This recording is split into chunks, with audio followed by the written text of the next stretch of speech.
Hi hello welcome back. ನಾನು ನಿಮ್ಮ low budget traveller. ಇದು ಕಂಟಿನ್ಯೂಷನ್ ವಿಡಿಯೋ ಆಗಿರುತ್ತೆ. ನಾನು ಇಳ್ಕೊಂಡಿದ್ದು KSR ಬೆಂಗಳೂರು ರೈಲ್ವೆ ನಿಲ್ದಾಣ. ಇಲ್ಲೇ ಹತ್ತಿರ ಇರ್ತಕ್ಕಂಥ ಮೆಟ್ರೋ ನಿಲ್ದಾಣ ಹತ್ರ ಬಂದೆ. Nadaprabhu Kempegowda Majestic railway metro stop. ಮೆಟ್ರೋದಲ್ಲಿ ರೀಸೆಂಟಾಗಿ ರೂಲ್ಸ್ ಎಲ್ಲ ಮಾಡಿದ್ದಾರೆ. ಏನಂತಂದರೆ ವಿಡಿಯೋ ಫೋಟೋಸ್ ಎಲ್ಲ ಮಾಡೋ ಹಾಗಿಲ್ಲ. ಏನಕ್ಕಂದರೆ ಅವ್ರದ್ದು ಸೆಕ್ಯೂರಿಟಿ ಮತ್ತು ಸೇಫ್ಟಿ ಮೆಜರ್ಗೋಸ್ಕರ. ಸೊ ನಾವು ಅದನ್ನು ಪರಿಗಣಿಸ್ಬೇಕು. ಜಸ್ಟು ಇಳ್ಕೊಂಡಿದ್ದು ನಾನು ಸ್ವಾಮಿ ವಿವೇಕಾನಂದ ರೋಡಲ್ಲಿ. ಸೊ ಜಸ್ಟ್ ಒಂದು ವೀಡಿಯೋ ತೊಗೊಂಡೆ ಅಷ್ಟೇ. ಏನಕ್ಕೆ ಅಂದರೆ ಅವ್ರು ರೂಲ್ಸ್ ಆ್ಯಂಡ್ ರೆಗ್ಯುಲೇಷನ್ನ ಫಾಲೋ ಮಾಡಬೇಕು. ನೆಕ್ಸ್ಟು ನಾವು ಹೋಗೋಣ ಹೊಸದಾಗಿ ನಿರ್ಮಾಣವಾಗಿರತಕ್ಕಂಥ ಸರ್ ಎಂ ವಿಶ್ವೇಶ್ವರಯ್ಯ ಟರ್ಮಿನಲ್ನ ಕಡೆಗೆ. ಒಂದು ಹೊಸ ವಿಡಿಯೋ ನಿಮಗೆ ಕಾಯ್ತಾ ಇದೆ. ಎಕ್ಸಾಕ್ಟ್ಲಿ ನಾನಿದ್ದೀನಿ ಆಟೋ ಸ್ಟ್ಯಾಂಡ್ ಮತ್ತು BMTC ಬಸ್ಸು ನಿಲ್ಲುವ ನಿಲ್ದಾಣದ ಹತ್ರ. ರೈಲ್ವೆ ಸ್ಟೇಷನಿಂದ ಒಂದು 50 ಮೀಟ್ರ್ ಮುಂದೆ ದೂರ ಕೂಡ ಇಲ್ಲ. ನಿಮಗೆ ಏರ್ಪೋರ್ಟಿಗೆ ಹೋದರೆ ಯಾವ ರೀತಿ ಫೀಲ್ ಬರುತ್ತೋ ನೋಡೋದಕ್ಕೆ ಅದೇ ರೀತಿ ಕಾಣಿಸ್ತಾ ಇದೆ. ಸೊ ಅದೇ ರೀತಿ ಕಟ್ಟಿದ್ದಾರೆ ಕೂಡ. ನಾನಿದ್ದೀನಿ sir M Visvesvaraya terminal railway ನಿಲ್ದಾಣ ಬೆಂಗಳೂರಿನಲ್ಲಿ. ಇದಕ್ಕೆ ರೈಲ್ವೆ ಸ್ಟೇಷನ್ ಕೋಡ್ ಬಂದ್ಬಿಟ್ಟು SMVB ಅಂತ. ಈ ರೈಲ್ವೆ ಸ್ಟೇಷನ್ ಉದ್ಘಾಟನೆಯಾಗಿದ್ದು 6 ಜೂನ್ 2022ರಲ್ಲಿ. ನಿಮಗೆ ಏರ್ಪೋರ್ಟಲ್ಲಿ ಯಾವ ರೀತಿ ಹೋಗಿದ್ದೀವೋ ಅದೇ ಥರ ಫೀಲ್ ಆಗುತ್ತೆ. ನೀವು ನೋಡ್ತಿರ್ಬೋದು ಎಂಟ್ರಿ ಡಿಪಾರ್ಚರ್ ಗೇಟ್ ಆ ಥರ ಒಂದು ಮಾಡಲ್ ಕೂಡ ನಿಲ್ಲಿಸಿದ್ದಾರೆ ಅಲ್ಲಿ. ICF ಕೋಚು, ಹಳೆಯ ICF ಕೋಚ್ ಇತ್ತಲ್ಲ ಅದು. ಎರಡು ಕಡೆ ನಿಮಗೆ ಆಟೋ ಸ್ಟ್ಯಾಂಡ್ ಎಲ್ಲ ಇದೆ, ಈ ಕಡೆ ಆ ಕಡೆ. ಈಗ ಇನ್ನೊಂದು ಸೈಡಲ್ಲಿ ನಾನು ಬಂದು ನಿಂತ್ಕೊಂಡಿದ್ದೀನಿ. ಈ ಥರ ಟ್ರಾನ್ಸ್ಪೋರ್ಟ್ ವೆಹಿಕಲ್ಸ್ ಕೂಡ ಓಡಾಡ್ತಾ ಇರುತ್ತೆ. ಪಾರ್ಕಿಂಗ್ ಸ್ಪೇಸಸ್ ತುಂಬ ಸ್ಪೇಷಿಯಸ್ ಆಗಿದೆ. ನೆಕ್ಸ್ಟು ನೋಡೋಣ ಸ್ಟೇಷನ್ನ ಒಳಗಡೆ ಯಾವ ರೀತಿ ಇದೆ ಅಂತ. ನೀವು ನೋಡ್ತಿರೋ ಅಂಥದ್ದು ರೈಲ್ವೆ ಸ್ಟೇಷನ್ನ ಒಳಭಾಗ. ಅನ್ರಿಸರ್ವ್ ಟಿಕೆಟು ಮತ್ತು ರಿಸರ್ವೇಷನ್ ಮಾಡೋಕ್ಕೆ ಇರ್ತಕ್ಕಂಥ ಕೌಂಟರ್ಗಳು. ಅದಾದಮೇಲೆ ನೀವು ಸೇಮ್ ಯಾವ ರೀತಿ ಡಿಸ್ಪ್ಲೇ ಬೋರ್ಡ್ ಏರ್ಪೋರ್ಟಲ್ಲಿ ನೋಡ್ತೀರೋ ಅದೇ ಥರ ಇದೆ. ಅದಾದಮೇಲೆ ಎಸ್ಕಲೇಟರು ಪ್ಲ್ಯಾಟ್ಫಾರ್ಮ್ ನಂಬರ್ 2 ಇಂದ 7 ತನಕ. ಯಾಕಂದರೆ ಒಟ್ಟು 7 ಪ್ಲ್ಯಾಟ್ಫಾರ್ಮ್ ಇದೆ ಈ ರೈಲ್ವೆ ಸ್ಟೇಷನ್ನಲ್ಲಿ, ಟರ್ಮಿನಲ್ ಆದ್ದರಿಂದ. 2ರಿಂದ 7ನೇ ಪ್ಲ್ಯಾಟ್ಫಾರ್ಮ್ಗೆ ಹೋಗೋರಿಗೆ ಮೇಲಿನ ಎಸ್ಕಲೇಟರ್ ವ್ಯವಸ್ಥೆ ಕೂಡ ಇದೆ ಮತ್ತು ಲಿಫ್ಟ್ ವ್ಯವಸ್ಥೆ ಕೂಡ ಇದೆ. ಅದು ನಾನು ಮುಂದೆ ತೋರಿಸ್ತೀನಿ. ಮೇಲ್ಗಡೆಯಿಂದ ವ್ಯೂ ನೋಡಿ ಯಾವ ರೀತಿ ಕಾಣಿಸ್ತಾ ಇದೆ ರೈಲ್ವೆ ನಿಲ್ದಾಣದ್ದು. ಅಲ್ಲೇ ಕೂಡ ಅಂಗಡಿ ಕೂಡ ಇದೆ. ನೀವು ನೋಡ್ತಾ ಇದ್ದೀರಾ ಪ್ಲ್ಯಾಟ್ಫಾರ್ಮ್ ನಂಬರ್ 2 to 7 ಹೋಗುವಂಥ ಮಾರ್ಗ ಈ ರೀತಿ ಇದೆ. ಬನ್ನಿ ಪ್ಲ್ಯಾಟ್ಫಾರ್ಮ್ ನಂಬರ್ 1 ಹತ್ರ ಹೋಗೋಣ. ನೀವು ನೋಡ್ತಿರೋ ಅಂಥದ್ದು ಆಟೋಮೆಟಿಕ್ ಕ್ಲೋಸಿಂಗ್ ಡೋರ್ಸ್. ಇದು ನೋಡಿ ಇವಾಗ ಕ್ಲೋಸ್ ಆಗುತ್ತೆ. ನೆಕ್ಸ್ಟು ಜನ ಅಲ್ಲಿ ಹತ್ರ ಹೋದರೆ ಅದೇ ಆಟೋಮೆಟಿಕ್ ಓಪನ್ ಆಗುತ್ತೆ. ಏರ್ಪೋರ್ಟಲ್ಲಿ ಯಾವ ರೀತಿ ಇದೆಯೋ ಅದೇ ಥರ ಫುಲ್ಲು ಸೆನ್ಸರ್ಡ್ ಆಗಿ ವರ್ಕ್ ಆಗುತ್ತೆ. ಈಗ ನೋಡಿ ಅಲ್ಲಿ ಜನ ಹತ್ರ ಹೋದ್ರು ತಕ್ಷಣ ಡೋರ್ಸ್ ಎಲ್ಲ ಓಪನ್ ಆಯಿತು. ನೆಕ್ಸ್ಟು ನೀವು ನೋಡ್ತಿರೋ ಅಂಥದ್ದು ಲಿಫ್ಟು ಪ್ಲ್ಯಾಟ್ಫಾರ್ಮ್ ನಂಬರ್ 1ಇಂದ ಪ್ಲ್ಯಾಟ್ಫಾರ್ಮ್ ನಂಬರ್ 7 ತನಕ ಇಂಟರ್ ಕನೆಕ್ಟ್ ಆಗುತ್ತೆ. ಅಂದರೆ ಮೇಲ್ಗಡೆ ಈಗ ಏನು ಎಸ್ಕಲೇಟರಲ್ಲಿ ಹತ್ಕೊಂಡು ಹೋದ್ವಲ್ಲ ಅದೇ ಥರ ಮೇಲಿಗೆ ತನಕ ಕರ್ಕೊಂಡೋಗ್ಬಿಡುತ್ತೆ. ನಾನಿದ್ದೀನಿ ಇವಾಗ ಸರ್ ಎಂ ವಿಶ್ವೇಶ್ವರಯ್ಯ ಟರ್ಮಿನಲ್ನ ಪ್ಲ್ಯಾಟ್ಫಾರ್ಮ್ನ ಒಳಗೆ. 1ನೇ ಪ್ಲ್ಯಾಟ್ಫಾರ್ಮಿಂದ ನಿಮಗೆ ಈ ರೀತಿ ಕಾಣಿಸ್ತಾ ಇದೆ ವ್ಯೂ. ನೆಕ್ಸ್ಟು ಪ್ಲ್ಯಾಟ್ಫಾರ್ಮ್ನಿಂದ ಹೊರಗಡೆ ಅಂದರೆ ಯಾವ ರೀತಿ ಕಾಣಿಸುತ್ತೆ ನೋಡಿ. ಏರ್ಪೋರ್ಟಲ್ಲೆಲ್ಲ ಬಂದು ಡ್ರಾಪ್ ಪಾಯಿಂಟ್ ಇರುತ್ತಲ್ಲ, ಸೇಮ್ ಅದೇ ಥರ ಕಾಣಿಸ್ತಾ ಇದೆ ನೋಡಿ. ತುಂಬಾ ಚೆನ್ನಾಗಿದೆ. ಒಂದು ಸತಿ ವಿಸಿಟ್ ಮಾಡಿ ನೀವು ಹೇಳಿ ಯಾವ ರೀತಿ ಇದೆ ಅಂತ.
ಟ್ರೈನು ಪ್ಲ್ಯಾಟ್ಫಾರ್ಮಿಗೆ ತಂದು ನಿಲ್ಸಿದ್ಮೇಲೆ ನೀವು ನೋಡ್ತಿರೋ ಅಂಥದ್ದು ಇದೆ ಇಂಜಿನ್ನು ವ್ಯಾಪ್ 5. ನೀವು ಇವಾಗ ನಾವು ನೋಡೋಣ ಡಿಸೆಬಿಲಿಟೀಸ್ ಅಂದರೆ ಅಂಗವಿಕಲರ ಕೋಚ್ ಯಾವ ರೀತಿ ಇರುತ್ತೆ ಒಳಗೆ ಅಂತ. ಬನ್ನಿ ಒಳಗೆ ಹೋಗಿ ನೋಡೋಣ ಯಾವ ರೀತಿ ಇದೆ ಅಂತ. ಕೋರ್ಸ್ನ ಹೊರಗಡೆ ಈ ಥರ ಕಲರ್ ಕಾಣುತ್ತೆ ಲಿವರ್ ಇದು. ಈಗ ಒಳಗಡೆ ನೋಡ್ತಾ ಇದ್ದೀರಾ ಫುಲ್ಲು ಪರ್ಪಲ್ ಕಲರ್ ಅಂದರೆ ಸೀಟ್ಗಳು ಕುತ್ಕೊಳ್ಳೋಕ್ಕೆ ಮಲ್ಕೊಳ್ಳೋಕ್ಕೆ ಎಲ್ಲ. ಸೊ ಸ್ಪೇಷಿಯಸ್ ಆಗಿ ಕೊಟ್ಟಿದ್ದಾರೆ. ಸೇಮ್ ಯಾವ ರೀತಿ ಇದೆಯೋ ಅದೇ ರೀತಿ ಇದೆ, ಸ್ವಲ್ಪ ಚೇಂಜ್ ಮಾಡಿದ್ದಾರೆ ಅಷ್ಟೇ. ಇನ್ನು ನೀವು ನೋಡ್ತಿರೋವಂಥದ್ದು ಟಾಯ್ಲೆಟ್ಸ್ ಯಾವ ರೀತಿ ಇದೆ ಅಂತ. ಬನ್ನಿ ಇವಾಗ ಸೆಕೆಂಡ್ ಕ್ಲಾಸ್ ಅಂದರೆ ಅನ್ರಿಸರ್ವ್ ಟಿಕೆಟ್ಸ್ ಜನರಲ್ ಬೋಗಿಗೆ ಹೋಗೋಣ, ಒಳಗೆ ನೋಡೋಣ ಇದು ಯಾವ ರೀತಿ ಇದೆ ಅಂತ. LHB ಕೋಚಸ್ಗಿನ್ನ ಏನು ಡಿಫ್ರೆನ್ಸ್ ಇದೆ ಅಂತ. ಎಂಟ್ರಿ ಆಗಿದ ತಕ್ಷಣ ನಿಮಗೆ ಈ ರೀತಿ ಕಾಣುತ್ತೆ. ಫುಲ್ಲು LED ಲೈಟಿಂಗ್ಸ್ ಯೂಸ್ ಮಾಡಿದ್ದಾರೆ. ಅದಾದಮೇಲೆ ನೋಡ್ಕೋಬೋದು ನೀವು ಮೇಲೆ ಮಲಗೋಕ್ಕೆ, ಅಂದರೆ ಮುಂಚೆ ಕಬ್ಬಣ ಇತ್ತು, ಇವಾಗ ಕುಷನ್ ಥರ ಮಾಡಿ ಚೆನ್ನಾಗಿ ಮಾಡಿದ್ದಾರೆ. ನೆಕ್ಸ್ಟು ಇದು ಕೂತ್ಕೊಳ್ಳೋವಂಥ ಸೀಟ್ಸ್ಗಳು ಫುಲ್ಲೆಲ್ಲ ಪರ್ಪಲ್ ಇಶ್ಯೂ ಈ ಕೋಚಿನ ಲಿವರ್ ಇದು ನೀವು ನೋಡ್ತಿರೋ ಅಂಥದ್ದು ಜನರಲ್ ಕೋಚ್ನ ಯಾವ ರೀತಿ ಇದೆ ಅಂತ. ಡಸ್ಟ್ಬಿನ್ ನೋಡಿ ಎಲ್ಲಿಟ್ಟಿದ್ದಾರೆ, ಫುಲ್ ಮೇಲ್ಗಡೆ ಪ್ಲೇಸ್ ಮಾಡಿದ್ದಾರೆ. ಅಲ್ಲಿ ಓಪನ್ ಮಾಡಿ ಅಲ್ಲಿ ಹಾಕಬೇಕು. ಸೊ ಮುಂಚೆ ಆಗಿರೋ ಡೋರ್ ಹಿಂದೆ ಇರ್ತಾಯಿತ್ತು. ಇನ್ನು ಫೈರ್ ಎಕ್ಸ್ಟಿಂಕ್ಷನ್ನು ಇಲ್ಲೇ ಇಟ್ಟಿದ್ದಾರೆ. ಏನಕ್ಕೆ ಅಂದರೆ ಎಲೆಕ್ಟ್ರಿಕ್ ಟ್ರೈನ್ ಅಲ್ವಾ, ಸ್ವಲ್ಪ ಪ್ರಿಕಾಷನ್ ಮೆಸರ್ಸು. ಮತ್ತು ವಾಶ್ ಬೇಸಿನು ಮತ್ತು ಇದು ಸ್ವಲ್ಪ ಕ್ರಾಸಾಗಿ ಮಾಡಿದ್ದಾರೆ ಚೇಂಜಸ್ಸು. ನೋಡಿ ಲೈಟಿಂಗ್ಸು ಯಾವ ರೀತಿ ಇದೆ ಅಂತ. CCTV ಕ್ಯಾಮ್ರಾಗಳೆಲ್ಲ ಫಿಕ್ಸ್ ಮಾಡಿದ್ದಾರೆ. ಸೇಫ್ಟಿ ಮೆಜರು, ಫ್ಯಾನ್ಸು ಮುಂಚೆ ಹೆಂಗಿತ್ತು ಹಂಗೆ ಇದೆ. ನೋಡ್ತಿರೋವಂಥದ್ದು ಮೊಬೈಲ್ ಹೋಲ್ಡಿಂಗ್ ಕೇಸು ಯಾವ ರೀತಿ ಇದೆ ನೋಡಿ. ಬನ್ನಿ ಇವಾಗ ಸ್ಲೀಪರ್ ಕೋಚಸಲ್ಲಿ ನೋಡೋಣ. ಈ ಟ್ರೈನಲ್ಲಿ sleeper, general coach, Divyang coach ಅಷ್ಟೇ 3 ಇರೋದು. No AC coaches. ಎಂಟ್ರ್ ಆಗಿದ ತಕ್ಷಣ ನಿಮಗೆ ಈ ರೀತಿ ಕಾಣುತ್ತೆ. ಕ್ರಾಸಾಗಿ ಇಟ್ಟಿದ್ದಾರೆ ಈ ಸತಿ. ಮಿರರ್ ನೋಡ್ಬೋದು, ಅಲ್ಲೇ ಫಿಟ್ ಆಗಿಬಿಟ್ಟಿದೆ. ಸೊ ಅದಾದಮೇಲೆ ಟಾಯ್ಲೆಟು ಅಂದರೆ ಬಾತ್ರೂಮ್ಸು ವಿಶೇಷ ಅನಿಸಿದ್ದು. ಫೋಲ್ಡೇಬಲ್ ಡೋರ್ಸ್ ಇದೆಯಲ್ಲ ಅದಿರೋದು ಈ ಸತಿ ಈ ಕೋಚಸಲ್ಲಿ ನಾನು ನೋಡಿದ್ದು. ಸ್ವಲ್ಪ ಇಂಟ್ರೆಸ್ಟಿಂಗ್ ಆಗಿ ಅನ್ನಿಸ್ತು, ಯೂನಿಕ್ ಆಗಿ ಅನ್ನಿಸ್ತು. ಗ್ಯಾಪ್ ಎಲ್ಲ ಐತಲ್ಲ, ಏನಾದ್ರು ಕಾಣುತ್ತಾ ಅಂತೆಲ್ಲ ಚೆಕ್ ಮಾಡ್ತಾ ಇದ್ದೀನಿ ನಾನು ಕೂಡ. ಸೊ ಇಂಡಿಯನ್ನು ಮತ್ತು ವೆಸ್ಟರ್ನ್ ಎರಡೂ ಇದೆ. ಇನ್ನು ಕೋಚ್ನ ಒಳಗಡೆ ನೋಡೋದಾದರೆ ಸ್ಲೀಪರ್ ಕೋಚಲ್ಲಿ ಈ ರೀತಿ ಪರ್ಪಲ್ ಲೇಔಟ್ ಇದೆ ಒಳಗೆ, ಪರ್ಪಲ್ಲು ವೈಟಿಶು ನೋಡುವಂಥದ್ದು. ಈಗ ನಾನು ತೊಗೊಂಡಿದ್ದು ಲೋಯರ್ ಬರ್ತು ಈ ರೀತಿ ಇದೆ. ಲೋಯರ್ ಬರ್ತಲ್ಲಿ ಕೂಡ ಮೊಬೈಲ್ ಇಟ್ಕೊಳ್ಳೋಕ್ಕೆ ಚಾರ್ಜಿಂಗ್ ಕೇಸ್ ಇದೆ, ಮತ್ತು ಚಾರ್ಜಿಂಗ್ ಪಾಯಿಂಟು ಲೈಟ್ಸ್ ಎಲ್ಲ ಇಲ್ಲೇ ಇದೆ. ಮೇಲ್ಗಡೆ ವಾಟರ್ ಬಾಟಲ್ ಇಟ್ಕೊಳ್ಳೋಕ್ಕೆ ಕೂಡ ಇದೆ. ಚಾರ್ಜಿಂಗ್ ಪಾಯಿಂಟ್ ಮೇಲ್ಗಡೆ ಕೂಡ ಕೊಟ್ಟಿದ್ದಾರೆ, ಕೇಸ್ ಕೂಡ ಇದೆ. ಇನ್ನು ನೀವು ನೋಡೋ ಅಂಥದ್ದು CCTV ಇದೆ, LED ಲೈಟ್ಸ್ ಇದೆ. ಅದಾದಮೇಲೆ ಈ ಟ್ರೈನಲ್ಲಿ ವಿಶೇಷ ಅನಿಸಿದ್ದು, ನೀವು ಮುಖ ತೊಳೆಯೋಕ್ಕೆಲ್ಲ ಹೋಗ್ತಿರಲ್ಲ, ಅಲ್ಲಿ ಕೆಳಗೆ ಟ್ಯಾಪ್ ಮಾಡಬೇಕು. ನೀವು ನೋಡ್ತಿದ್ದೀರಾ ನೋಡಿ, ಈಗ ಕಾಣುತ್ತೆ. ನೆಕ್ಸ್ಟು ಇಲ್ಲಿ ಟ್ಯಾಪ್ ಮಾಡಿದ್ರೆ ನೀರು ಬರುತ್ತೆ. ಟ್ರೈನು SMVT ರೈಲ್ವೆ ಸ್ಟೇಷನಿಂದ 1 ಗಂಟೆ 50 ನಿಮಿಷಕ್ಕೆ ಸರಿಯಾಗಿ ಮಂಗಳವಾರ ಮಾತ್ರ ಇರೋದು ಟ್ರೈನ್ ಇದು, ವಾರದಲ್ಲಿ ಒಂದೇ ದಿನ. ಇಲ್ಲಿಂದ ಕೋಲ್ಕತ್ತಾದ ಮಾಲ್ಡಾ ಟೌನ್ಗೆ ಹೋಗುತ್ತೆ. ಸೊ ನಾನು ಹೋಗ್ತಾ ಇದ್ದೀನಿ ಇಲ್ಲಿ ತನಕ ಅಂತ ಮುಂದೆ ಹೇಳ್ತೀನಿ. ಈ ವಿಡಿಯೋದಲ್ಲಿ ಯಾವುದೇ ಥರ ಅಂತ ಮ್ಯೂಸಿಕ್ ಏನೋ ಆ್ಯಡ್ ಮಾಡಲ್ಲ, ಪ್ಯೂರು ಟ್ರಾವೆಲಿಂಗ್ ಎಕ್ಸ್ಪೀರಿಯೆನ್ಸ್ ಮಾಡಬೇಕಲ್ಲ, ಟ್ರೈನ್ ಎಷ್ಟು ಸ್ಪೀಡಲ್ಲಿ ಹೋಗುತ್ತೆ ಅಂತೆಲ್ಲ ಚೆಕ್ ಮಾಡೋಣ ಮುಂದೆ. ಸೊ ಹಾಗಾಗಿ ನಾನೇನೋ ಮ್ಯೂಸಿಕ್ ಏನೋ ಆ್ಯಡ್ ಮಾಡಲ್ಲ. Let's experience Amrit Bharat express ಯಾವ ರೀತಿ ಯಾವ ಸ್ಪೀಡಲ್ಲಿ ಹೋಗುತ್ತೆ, ಹೇಗಿದೆ ಕೋಚಿಂದು ಸ್ಟೆಬಿಲಿಟಿ, ಸೌಂಡ್ಸ್ ಎಲ್ಲ ಕೇಳ್ತಾ ಹೋಗೋಣ.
जय जय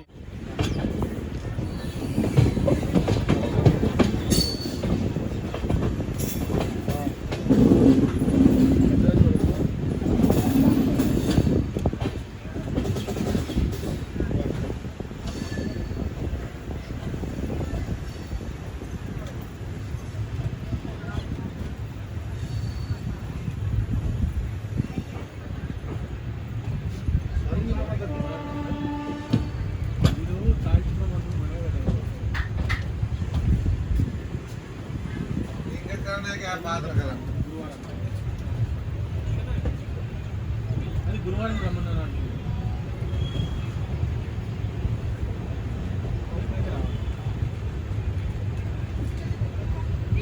ఉంటారండి 11 ఉంటారు 11 పెట్టేయండి సాయంత్రం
ಅರ್ಜುನ್ ಅದು ಭಾಳ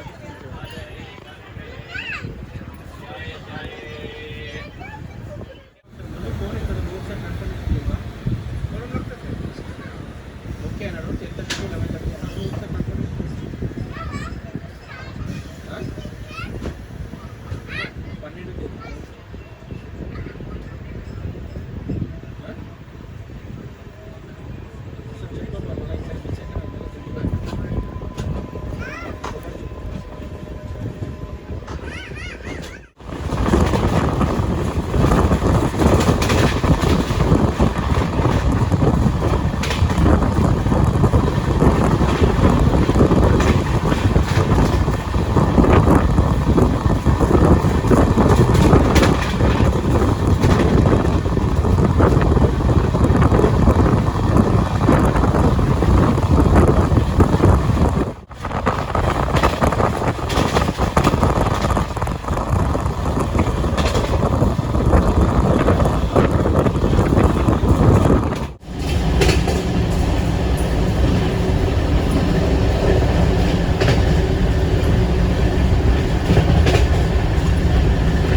ನೀವು ನೋಡ್ತಿರೋವಂಥದ್ದು ಇದು ತಿರುಪತಿ ಹತ್ರ ಇರ್ತಕ್ಕಂಥ ಇನ್ನೊಂದು railway station Renigunta. Actually train ಬರಬೇಕಾಗಿದ್ದು 7:55ಕ್ಕೆ, ಆದರೆ ಟ್ರೈನ್ ಬಂದಿದೆ 8:45ಗೆ, 3/4 ಗಂಟೆ ಲೇಟು. ರೇಣುಗುಂಟದಿಂದ ನಾನು ತಿರುಪತಿ ಬಸ್ ಸ್ಟ್ಯಾಂಡ್ ಹತ್ರ ಹೋಗ್ತಾಯಿದ್ದೀನಿ ಲೋಕಲ್ ಬಸ್ಸಲ್ಲಿ, ತಿರುಪತಿ ಆಂಧ್ರ ಗೌರ್ಮೆಂಟ್ ಬಸ್ಸಲ್ಲಿ. ಅಲ್ಲೇ ಇಳ್ಕೊಂಡಿದ್ದೀನಿ. ನಾನು ಇವಾಗ ಎಕ್ಸಾಕ್ಟ್ಲಿ ಇದ್ದೀನಿ Tirupati government APSRTC bus stand. ನಮ್ಮಲ್ಲಿ KSRTC ಯಾವ ರೀತಿ ಇದೆಯೋ ಅಲ್ಲಿ Andhra Pradesh road transport corporation. ಬನ್ನಿ ಇವಾಗ ತಿರುಪತಿಗೆ ಹೋಗೋಣ. ನಾನು ಹತ್ತಿದ್ದೀನಿ ತಿರುಮಲಗೆ, ಬೆಟ್ಟದ ಮೇಲೆ ಹೋಗುವಂಥ ತಿರುಮಲಗೆ ಬಸ್ಸಲ್ಲಿ ಹತ್ತಿ ಕೂತ್ಕೊಂಡಿದ್ದೀನಿ. Let's enjoy the journey.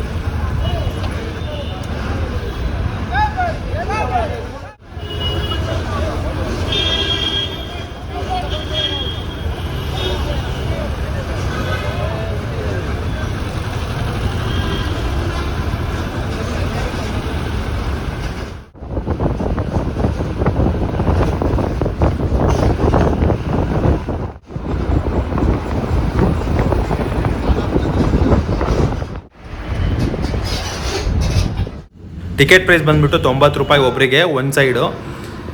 ನಾನು ಹೋಗಿದ್ದು 9 ಜಾನ್ವರಿ 2024ರಲ್ಲಿ. ಸೊ ಹೆಚ್ಚು ಕಡಿಮೆ ಒಂದು ತಿಂಗಳಾಗ್ತಾ ಬರ್ತಿದೆ. ತುಂಬಾ ಲೇಟ್ ಆಗಿದೆ, ವೀಡಿಯೋ ಎಡಿಟಿಂಗ್ ಮಾಡೋಕ್ಕೆ ಟೈಮ್ ಸಿಕ್ಕಿರಲಿಲ್ಲ. ಸೊ ಹಾಗಾಗಿ ಈಗ ಎಡಿಟ್ ಮಾಡಾಕ್ತಾ ಇದ್ದೀನಿ. ಇದು ತಿರುಮಲಾಗೆ ಹೋಗ್ಬೇಕಾದ್ರೆ ಇಲ್ಲಿ ಸಿಗ್ತಕ್ಕಂಥ ಚೆಕ್ಕಿಂಗ್ ಪಾಯಿಂಟು ನೀವು ನೋಡ್ತಿರೋ ಅಂಥದ್ದು.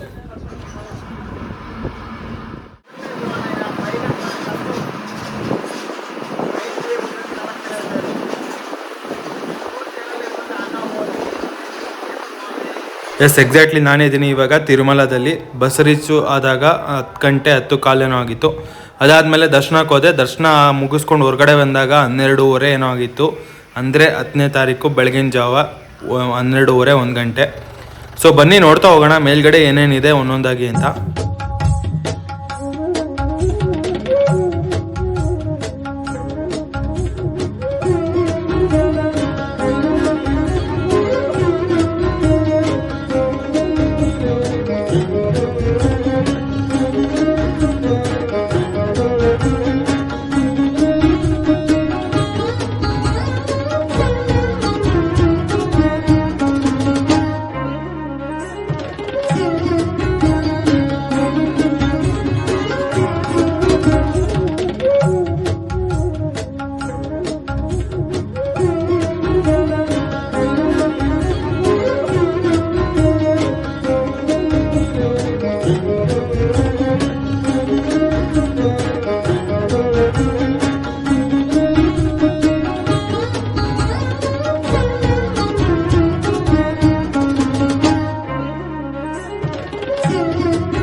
A few moments later. ನಾನಿದ್ದೀನಿ ಇವಾಗ ತಿರುಪತಿ ರೈಲ್ವೆ ನಿಲ್ದಾಣ ಹತ್ರ. ನೀವೇನಾದರೂ ಕಾಲಲ್ಲಿ ನಡ್ಕೊಂಡು ಹೋಗ್ತೀರಾ ಅಂತಂದರೆ ಹೀಗೆ ಹೋಗಬೇಕು. ಇವಾಗ ನನ್ನ ಕೈಲಿದೆ ಜೋಳ. ಬನ್ನಿ ಇವಾಗ ತಿರುಪತಿ ರೈಲ್ವೆ ಸ್ಟೇಷನ್ ಯಾವ ರೀತಿ ಇದೆ ಅಂತ ತೋರಿಸ್ತೀನಿ. ಅದಕ್ಕೂ ಮುಂಚೆ ನಿಮಗೆ ಇಲ್ಲೇ ರೈಲ್ವೆ ಸ್ಟೇಷನ್ ಮುಂಭಾಗನೇ ಬಸ್ ಬಂದು ನಿಲ್ಲುತ್ತೆ ಮತ್ತು ಇಲ್ಲೇ ಹತ್ಕೋಬೋದು. ನೀವು ತಿರುಮಲಾಗೆ ಹೋಗೋರು ಬಸ್ ಸ್ಟ್ಯಾಂಡ್ಗೆ ಹೋಗಬೇಕು ಅಂತಿಲ್ಲ. ನೀವು ನೋಡ್ತಿರೋ ಅಂಥದ್ದು ಇದು ಮಿನಿ AC ಬಸ್ಸು. ಸೊ ಇದರಲ್ಲಿ ಒಂದು ಸ್ವಲ್ಪ ಪ್ರೈಸ್ ಜಾಸ್ತಿ ಕಂಪೇರ್ ಟು ನಾರ್ಮಲ್ಲು. ಈ ಥರ ಬಸ್ ಓಡಾಡ್ತಾ ಇರುತ್ತೆ. ನಾನಿದ್ದೀನಿ ಇವಾಗ ಎಕ್ಸಾಕ್ಟ್ಲಿ ತಿರುಪತಿ ರೈಲ್ವೆ ನಿಲ್ದಾಣದ ಮುಂಭಾಗ. ಇದು ಅಂಡರ್ ರಿನೋವೇಷನ್ ಇದೆ. ಸೊ ಹಾಗಾಗಿ ಕಾಮಗಾರಿ ಪ್ರಗತಿಯಲ್ಲಿರೋದ್ರಿಂದ ಸ್ವಲ್ಪ ಪ್ರಾಬ್ಲಮ್ ಆಗಿದೆ. ಇವಾಗ ಇಲ್ಲಿ ಈ ಕಡೆಗೆ ಇದು ಮಾಡಿದ್ದಾರೆ ಟಿಕೆಟ್ ಕೊಡೋ ಜಾಗ. ಬನ್ನಿ ಇವಾಗ ಪ್ಲ್ಯಾಟ್ಫಾರ್ಮ್ ನೋಡೋಣ ಯಾವ ರೀತಿ ಇದೆ ಅಂತ. ನಂಬರ್ ಆಫ್ ಪ್ಲ್ಯಾಟ್ಫಾರ್ಮ್ಸ್ ಹೋಗೋಕ್ಕೆ ಅಲ್ಲೂ ಕೂಡ ಸಮ್ ವರ್ಕ್ಸ್ ನಡೀತಾರೆ. ನೀವು ನೋಡ್ತಿರ್ಬೋದು ಪಿಲ್ಲರ್ಸ್ ಎಲ್ಲ ಇದೆ. ಸೊ ಹಾಗಾಗಿ ನಂಬರ್ 1, ನಂಬರ್ 2, ನಂಬರ್ 3, ನಂಬರ್ 4 ಪ್ಲ್ಯಾಟ್ಫಾರ್ಮ್ಗೆ ಜಾಸ್ತಿ ಟ್ರೈನ್ಗಳು ಬರ್ತಾ ಇದೆ.